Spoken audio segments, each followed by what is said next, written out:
and Yulian makes it 1-0. Top 10 legendary moments in Winter Olympic history. Every Winter Olympics gives us champions, but only a few moments become something more. Moments that don't just live on highlight reels, they live in memory. They're not always about standing on the podium. Sometimes they're about getting back up. Sometimes they're about losing with dignity. And sometimes they're about doing the impossible when no one believed it could be done. The Winter Games are brutal, cold, unforgiving, measured in hundredths of a second. There is nowhere to hide when things go wrong. Yet time and again, athletes have found ways to rise, not just over competitors, but over injury, heartbreak, pressure, and history itself. These are the moments that remind us why the Olympics matter, why people watch from every corner of the world, why victories feel bigger and losses feel meaningful. Not scandals, not controversies, just raw resilience. From unlikely gold medals, to comebacks that seemed impossible, to moments where courage mattered more than winning. These are the most inspiring and impressive moments in the history of the Winter Olympics. Number 10, USA wins first gold in women's hockey, 1998, Nagano. Some Olympic moments don't just crown champions, they create a future. When women's ice hockey was introduced at the 1998 Winter Olympics in Nagano, Japan, it arrived with decades of imbalance already baked in. For years, Canada had ruled the women's game. Their program was deeper, more established, and more respected. To most observers, the inaugural Olympic gold medal felt like a formality. The United States, however, had other plans. Team USA entered Nagano with talent, but without the same level of international dominance. They were viewed as contenders, not favorites. Yet from the very beginning of the tournament, something felt different. The Americans skated with urgency, with edge, and with a sense that they were playing for more than a medal. Then came the preliminary round matchup against Canada. It wasn't just a game, it was a message. The U.S. handed Canada its first ever Olympic loss in women's hockey. The result sent shockwaves through the tournament and forced the hockey world to reevaluate everything it thought it knew about the sport's hierarchy. Suddenly, the gold medal race was wide open. At the heart of the American surge were players who would soon become pioneers. Captain Cammy Granato led with skill and fearlessness, while goaltender Sarah Tufts provided the kind of calm presence that wins championships. The U.S. roster blended grit with finesse, playing a brand of hockey that refused to shrink under pressure. The tournament culminated in a gold medal rematch, USA versus Canada, winner take history. The final was intense and physical, exactly as expected. Every shift was contested, every loose puck felt monumental. Canada pressed with its trademark power, but the Americans answered with discipline and confidence. When the final horn sounded, disbelief gave way to jubilation. Team USA had won the first ever Olympic gold medal in women's hockey. The moment was historic, but its significance went far beyond the scoreboard. That victory legitimized women's hockey on the world's biggest stage. It proved the sport belonged in the Olympics, not as an experiment, but as a permanent fixture. For countless young girls watching around the world, it was a revelation. This was a sport worth dreaming about. And for the athletes themselves, it was the reward for years spent fighting for recognition. That gold medal didn't just close a tournament, it opened a door. Number 9, Peggy Fleming's lone gold for Team USA, 1968, Grenoble. Sometimes greatness doesn't arrive with fireworks. Sometimes it arrives quietly, alone. The 1968 Winter Olympics in Grenoble were difficult for the United States. Event after event passed without celebration. American athletes struggled to reach podiums, let alone claim victories. Expectations dimmed, and the games threatened to slip by without a defining moment. Then Peggy Fleming stepped onto the ice. Fleming carried an unusual burden.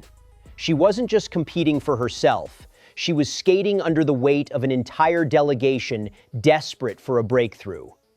In an Olympics where American success had been scarce, her performance became a focal point. What followed was not dramatic or flamboyant. It was controlled, precise, elegant. Fleming's skating stood out immediately. Her movements were fluid, her balance impeccable, her transitions seamless. While others faltered under pressure, she appeared centered, almost untouched by the chaos surrounding her. By the time the competition ended, the result was clear. Peggy Fleming had won gold. Not just any gold, the only gold medal Team USA would earn at the entire 1968 Winter Olympics. That singular fact transformed her victory into something larger than sport. Fleming became a symbol of resilience in the midst of disappointment. While her teammates returned home without medals, she carried a nation's pride on her shoulders. Her win resonated deeply back home. At a time when Americans were searching for something to celebrate, Fleming's triumph offered a moment of unity and relief. It reminded people that even in a losing games, excellence could still emerge. Decades later, her performance is remembered not only for its beauty, but for its context. When everything else went wrong, Peggy Fleming got it right. Number 8. Torvill and Dean's Perfect Routine, 1984, Sarajevo. Every sport has moments that redefine its limits. For ice dancing, that moment came in 1984. Jane Torvill and Christopher Dean arrived at the Sarajevo Winter Olympics with a reputation for innovation, but few could have predicted what they were about to unleash. Their choice of music alone raised eyebrows. Maurice Ravel's Bolero, a composition known for its slow, relentless build-up. Then came the opening.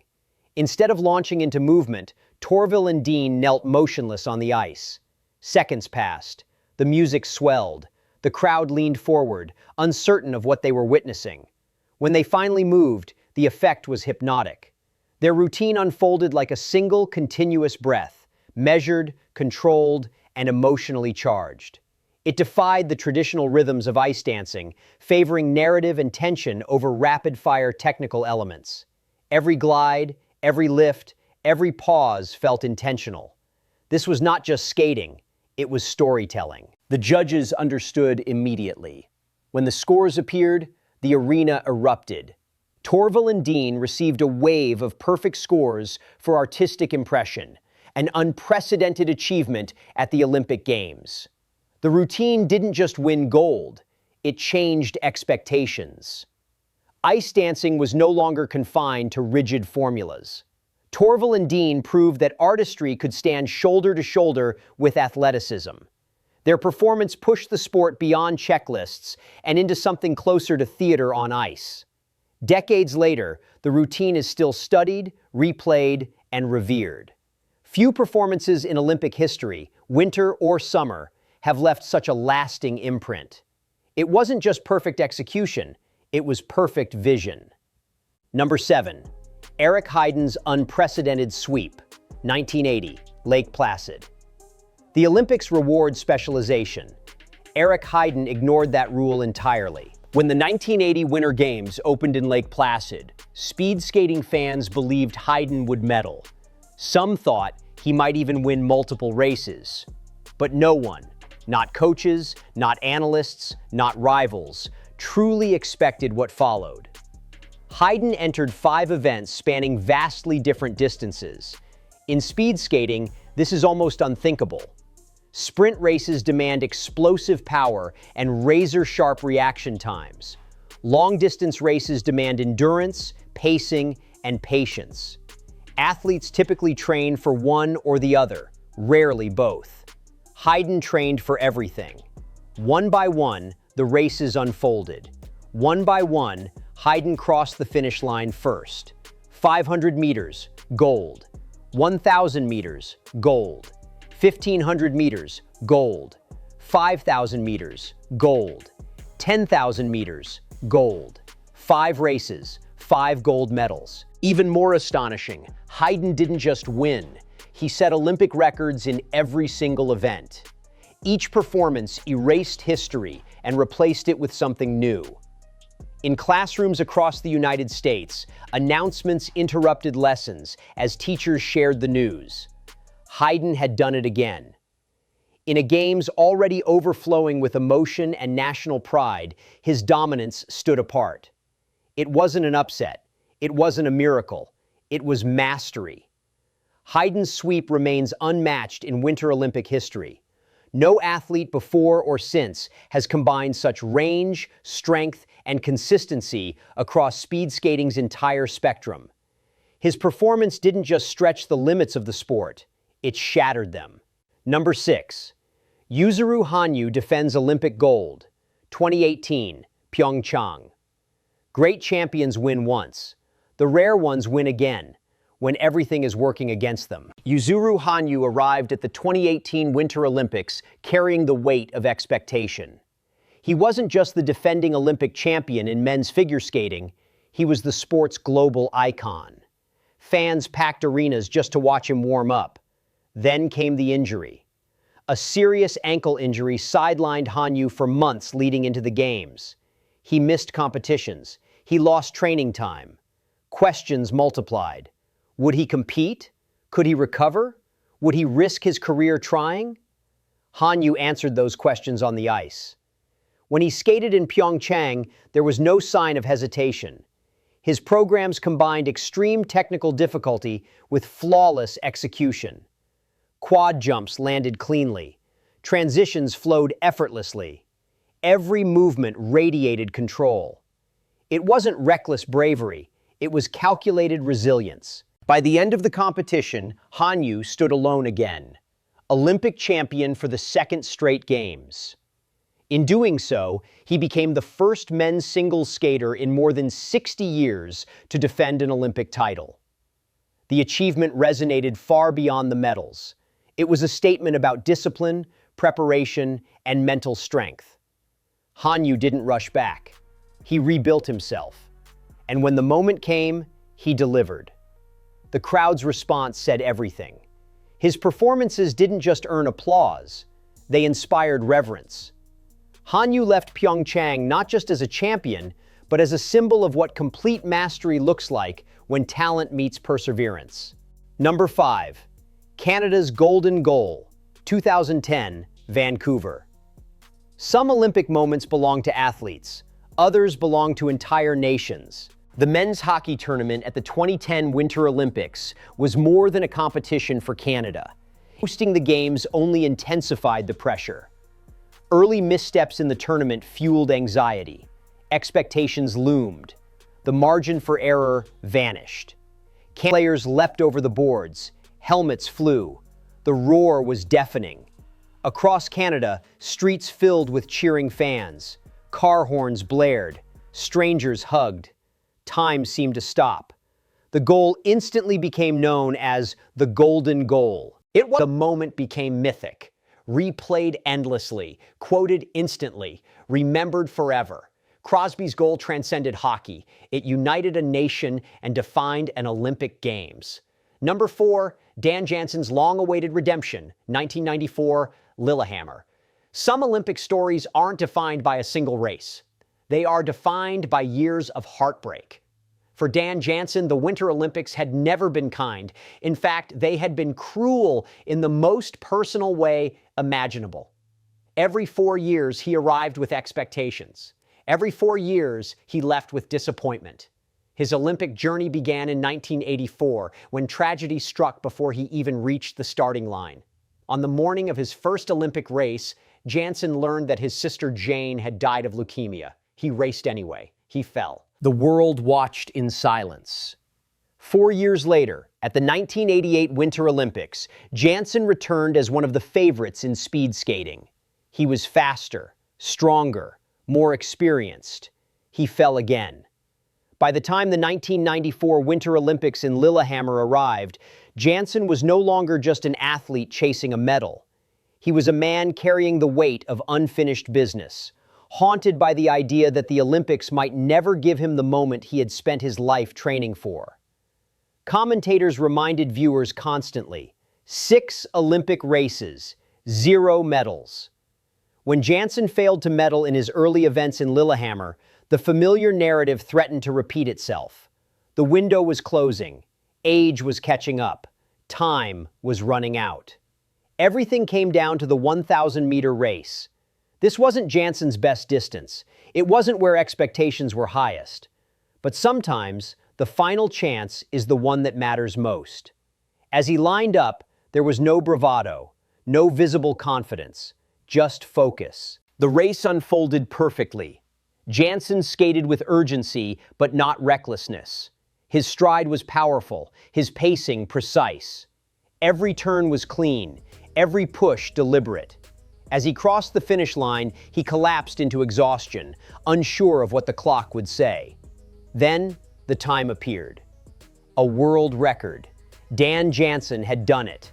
After a decade of Olympic disappointment, he had finally won gold. The arena erupted. Teammates embraced him. Cameras caught tears streaming down his face, not tears of joy alone, but of release. Years of pressure, grief, and frustration dissolved in a single moment. Later, Jansen skated a victory lap holding his infant daughter, named Jane in honor of his late sister. It was an image that transcended sport, a symbol of closure, perseverance, and redemption. Dan Jansen didn't just win a race that day. He completed a story that had been building for 10 long years. Number 3, Hermann Maier, The Hermanator Rises, 1998, Nagano. Sometimes the most inspiring Olympic moments don't begin with victory. They begin with fear.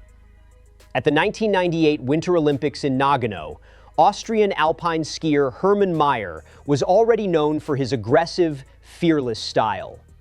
Nicknamed the Hermanator, he skied with a power that bordered on reckless. Fans loved it. Rivals respected it. Then came the downhill. Maier launched off a jump slightly off balance.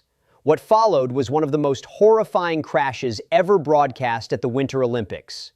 He was catapulted into the air, tumbling violently before slamming into the snow and sliding helplessly down the course. The broadcast fell silent. Spectators gasped. Commentators struggled to speak.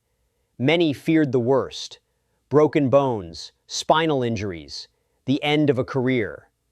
Then something unbelievable happened. Maier stood up. Amazingly, he walked away from the crash with relatively minor injuries. Still, most assumed his games were over. No athlete could endure a crash like that and return to form in days, let alone dominate. They were wrong. Maier returned to competition with the same intensity that defined his skiing.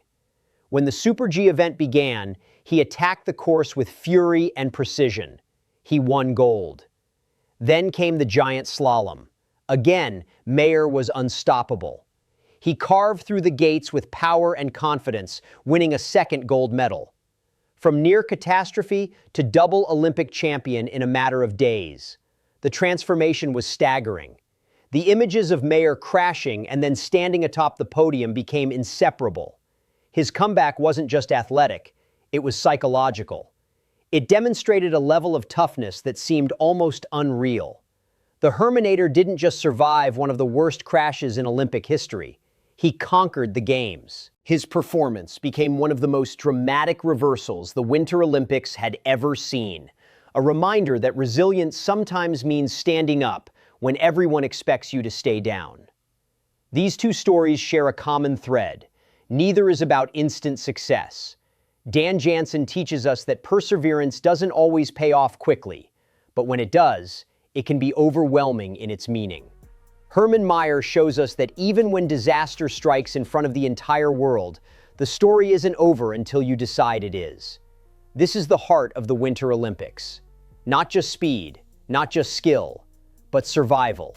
Physical, mental, emotional. And now, only 2 moments remain. One is about courage without medals.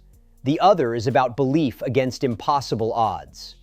Number 2, the Jamaican bobsled team, 1988, Calgary. Not every Olympic legend ends with a medal. Some end with applause. At the 1988 Winter Olympics in Calgary, the Jamaican bobsled team arrived with almost nothing. No winter climate, no tradition in sliding sports, and very little funding. They didn't look like Olympians. They didn't sound like Olympians. And to many, they didn't belong. But they were there. Against all odds, Jamaica had qualified for the Winter Olympics in a sport dominated by cold-weather nations with decades of experience. The team trained in makeshift conditions, learning technique from borrowed equipment and improvised tracks. Their preparation was grueling, their margin for error microscopic. From the moment they stepped onto the Olympic stage, they became instant underdogs. Crowds didn't cheer because they expected them to win. They cheered because the team dared to try. Race after race, the Jamaicans surprised spectators with their determination. They weren't the fastest, they weren't the smoothest, but they were fearless. And with every run, the crowd's support grew louder. Then came the four-man event. During one of their runs, disaster struck. The sled veered out of control and crashed violently before the finish line. In Olympic terms, it was the end. No medal, no ranking, no redemption run. But what happened next is why this moment lives forever. Instead of disappearing quietly, the team climbed out of the wreckage. Together, they lifted their sled onto their shoulders and began carrying it down the track toward the finish. The crowd rose to its feet. What started as curiosity turned into thunderous applause.